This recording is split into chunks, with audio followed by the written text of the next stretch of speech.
There's something particularly unusual going on with Luigi Mangione here in Manhattan. If you watched my last video, you saw that he was indicted on New York State charges by the Manhattan District Attorney's Office. That's murder in the first degree, murder in the second degree, in furtherance of terrorism, criminal possession of weapon charges, and more. However, he is also charged in a federal complaint. They haven't brought forth an indictment yet, but there is a federal complaint pending in the Southern District of New York, which covers the same jurisdiction, which is highly unusual. Luigi's attorney, Karen Agnifilo, said that in 30 years working as an attorney in this jurisdiction, she's never seen a case handled like this.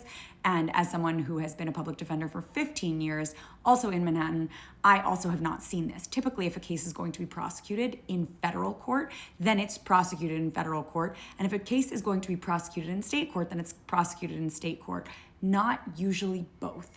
But the thing that is particularly troubling is based on the federal case, it could be a death eligible case. So they could seek the death penalty on that case if he is in fact prosecuted by the Southern District of New York. It does sound like Karen Agnifilo, Luigi's lawyer, is objecting on double jeopardy grounds. And apparently she said on the record that there were serious constitutional and statutory double jeopardy claims. If you're unaware, double jeopardy is the clause in the Fifth Amendment which states that no person shall be subject for the same offense to be twice put in jeopardy of life or limb. It's very curious that this is happening, and apparently during Luigi's arraignment in New York State Court in Part 32 of New York Supreme Court in front of Judge Caro, she inquired as to the Manhattan District Attorney's Office awareness that a federal indictment or a federal investigation was pending.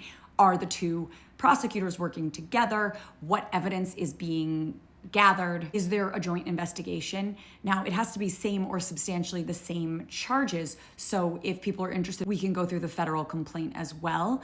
But I do think that this is a situation that we have not seen, at least not frequently, maybe not ever, here in New York. Make sure you're following along because I will keep you posted on all things Luigi Mangione. So leave questions in the comments.